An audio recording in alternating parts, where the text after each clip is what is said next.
Hi vinyl community, it's Mike here, and today's video is about my finds at the Leeds Record Fair on the 9th of March. And it was a special one because instead of it just being me on my own looking for records, there were lots of other people from the vinyl community there, people I hadn't met before. In fact, it's the first time that I've actually met face to face anyone from the vinyl community, so it was a really nice sort of opportunity. Now, there were quite a few people there, and I'm sorry, but I just can't remember everybody's name. But the people I can recall their names. Headley was there, who's another fat bearded man talking about records. John, 6-inch pianist, was there, and Steve Whitty was there, and my friend Nick's vinyl buddy, he came up from Northamptonshire, and he gave Ian Rankin the Obscure a lift up, so they were there, and it's really nice to meet those two. And last but not least, Martin was there, the vinyl scavenger, and Martin did a really lovely thing. He gave everybody a mix CD that he'd made, and you might have seen it on some other people's channels that have already done a video about the record fair. But as you can see, it says Vinyl Community, live at Leeds, 9th of March 24, done in the style, of course, of the Who Live at Leeds album. And I've listened to this about 3 or 4 times, and it's absolutely brilliant. I mean, Martin really knows what he's doing. It's full of weird and wonderful stuff. I couldn't tell you the name of one of the artists on here. It's all quite obscure, or at least it's obscure as far as I'm concerned. I mean, there was some religious sort of rock music, which is something that Martin's quite into, I think. And there was some Japanese stuff. And one thing I particularly remember, there's what sounds like a Tex-Mex version of Bucks Fizz's Eurovision Song Contest entry, Making Your Mind Up, and it's just weird. And so anybody else that picked up this CD from Martin, really give it a listen because it's really, really good. So this is a collector's item. This was really fantastic. So before I get into sort of what I actually bought, Nick gave me a couple of CDs. This is a Slade one. It's got sort of lots of hits on it. Merry Christmas, everybody, come on, feel the noise. Every day, goodbye to Jane, etc., etc. Really good stuff. And then there's a sort of a David Bowie compilation called Select Bowie, and that sort of really sort of covers his career really, and it's really quite nice. So thanks very much for those, Nick. And so now into what I actually bought. So I'll start off with the albums, and first I want to show you is this one from 1977, and it's called Pure Mania. It's from the Vibrators, and it's their debut album, and it's a fantastic album. I'll show you the label. There you go. So you can see there it is. It's on the Epic label, isn't it? And yeah, it's a lovely album. I've got the Vibrators' second album that I picked up a couple of months ago, and this one I think is actually the better of the two. So tracks on here, you've got Yeah Yeah Yeah, Into the Future, Baby Baby, She's Bringing You Down, and then there's London Girls, Bad Time, which was a single for the Vibrators, and a track called Stiff Little Fingers. And the Irish band Stiff Little Fingers actually named themselves after that track. So there's a connection there. So that's the first one. Second up is the Lurkers and Full and Fallout, and this is an album from 1978. It was originally released on Beggars Banquet, but this is a reissue, and it was issued in 1989. But I'm not really that bothered about getting originals. If I see them, I like to pick them up. But really, what I'm interested in is making sure that the vinyl itself plays well, and I can have a jolly good listen. So there's the album. The Lurkers are one of those bands, the first wave of sort of punk rock that they get overlooked a little bit. But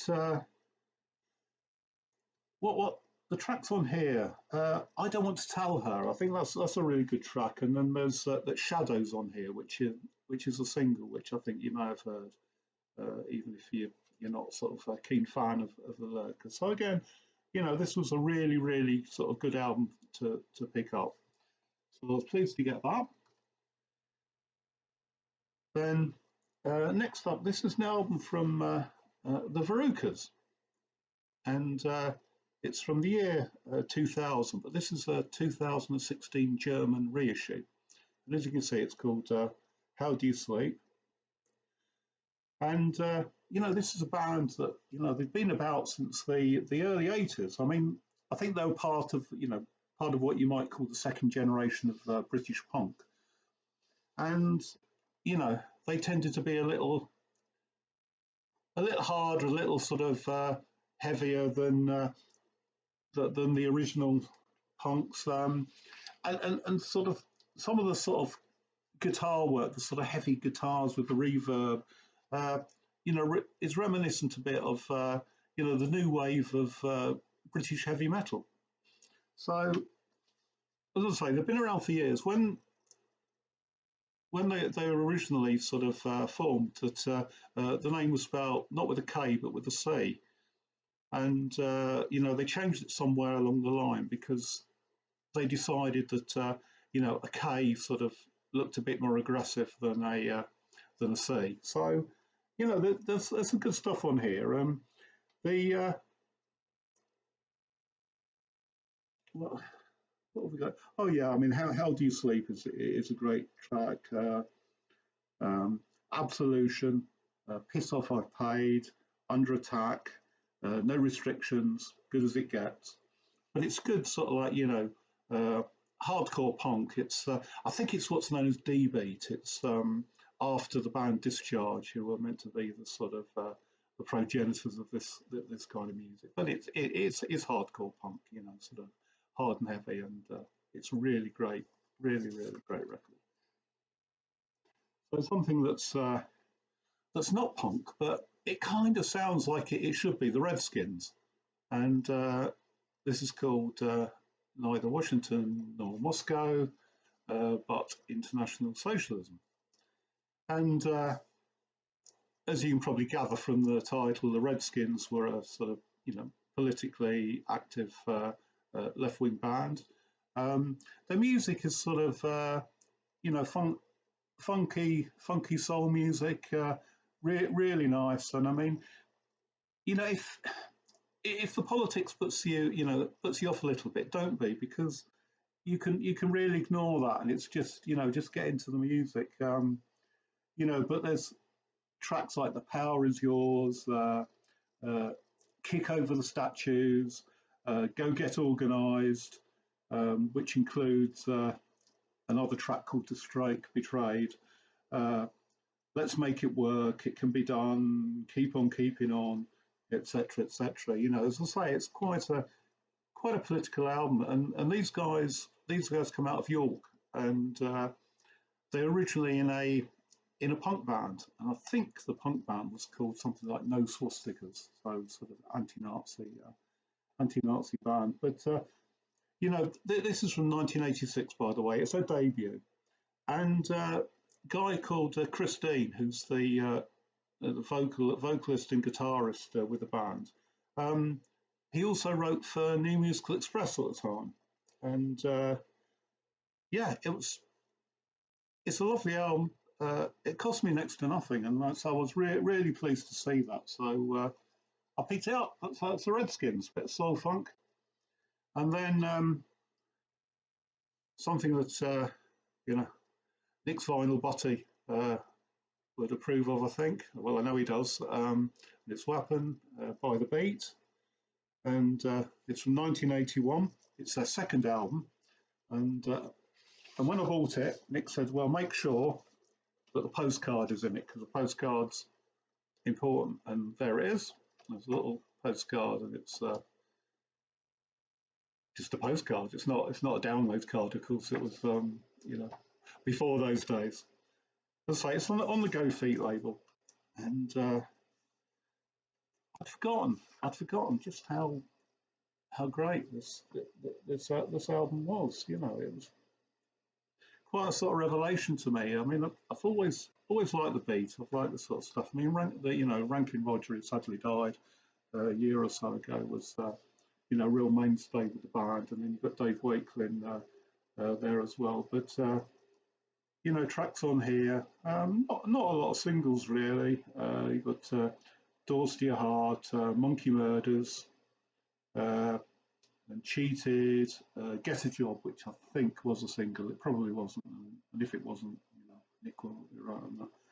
But yeah, there's some nice pictures of the band there. So those were the albums that I picked up, but I also picked up some singles, and I got this one thanks to Nick, because I'd watched Ian dig through the crate that this was in, and I hadn't noticed it at all. And it's a wedding present, a 12-inch single, and it's just I don't know how I missed it really, but Nick came along and said, "Oh, did you see there's a wedding present single in that box?" And we just looked through it, and I don't know how I missed it. Obviously wasn't paying attention. But this has got 4 tracks on it. It's Nobody's Twisting Your Arm, and Nothing Comes Easy on side 1. Don't Laugh, and I'm Not Always So Stupid on side 2. And it's on their own sort of reception records. And it's from 1988, and of course, the Wedding Present were a Leeds band, and I always liked to pick up anything by Leeds bands. So there you go. That's a 12-inch single. And then I picked up various 7-inch singles as well, starting off with a couple of undertones. So we've got Wednesday Week. I'd already got this, but I didn't have it in the picture sleeve, and I think it doesn't really count if you don't have the picture sleeve on some of these. So there you go. It's on the Sire label, but it's slightly different label than normal. So there you go. It's Wednesday Week, and then Told You So on the B side, and that was from 1980. And then a slightly earlier single from the Undertones is You Got My Number, Why Don't You Use It? And you see the B side of that is Let's Talk About Girls, and again it's on the Sire label, and there's a picture of the band on side A. And that was 1980. 1979 single. But 1980 now, and another band I love, which is Magazine. And, here we go. And this is Sweetheart Content and Feed the Enemy. And again, I'll pick up stuff by Magazine if I see it. I tend not to buy sort of doubles of things, but I've still got quite a few other singles to actually get. So I was pleased to get this one to add to my collection. Then another single, a single that I didn't have, and I don't know why I didn't have it really, because it's the adverts, and it's Gary Gilmore's Eyes, a single that was I remember sort of back in the day it was a little bit controversial because it's about Gary Gilmore, who was executed in the United States, and his I think it's his retinas were sort of donated to medicine. So the idea is somebody has got Gary Gilmore's eyes and looking through them. But quite honestly, I mean, the B side of this is a track I prefer, which is Bored Teenagers, which I think sort of really sums things up, that sort of that period of time, 1977. So yeah, the Adverts, brilliant band, Gary Gilmore's Eyes, and now a single. Now Ian picked up a copy of this as well, but his had a, a red or orange cover to it, but it's Trio, Da Da Da, and there you go. They were sort of like one-hit wonders in the UK, but you've got side one, Da Da Da, English version, and side two, Da Da Da, German version. And I think, this sort of like kind of brings home to me sort of the fact that there was really a lack of international sort of music other than sort of American and British music that didn't at the time didn't really have a lot of access to foreign pop music. And you know and I'm pretty certain that Trio wouldn't have made the charts in the UK if they'd stuck with just the German version that so many bands sort of had to record English lyrics to their songs to get them noticed. I mean, for instance, Kraftwerk and the Model, Das Model, and then there's Nena, which turned into 99 Red Balloons for the UK market. But I was pleased to get this. It's a bit of a novelty, but I really quite like it. And that was from 1982. And then somebody else that I just like to collect her stuff. And this is Toya, and this is IER, and it's recorded with the Helium song, which is also called Spaced Walking, and both of these tracks are on Toya's album, The Blue Meaning, and that's from 1980, and it's on the Safari label as Toya's records were. And then finally, another Susie and the Banshees single. I'm almost there now, I think, with all the picture slates from Susie's singles, or Susie and the Banshees singles anyway.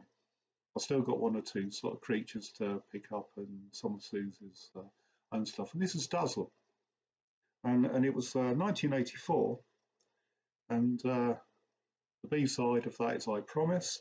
And Dazzle is a lovely track, really like it. It's the opening track on the album Hyena, which is also a great album. And Nick picked up a copy of Hyena. If you see his Record Fair video, you'll be able to see it and what he thinks about it. So there you go, on the Wonderland label. So as I say, we had a lovely time in Leeds. We had a few drinks at the Duck and Drake after the Record Fair. Then some of us went up to Jumbo Records and had a dig around there. And I hope we can do it again sometime. Now, maybe not in Leeds, maybe at a Record Fair somewhere else. But it was really worth doing. It was really lovely to meet everyone that I met. So until next time, see ya. Bye.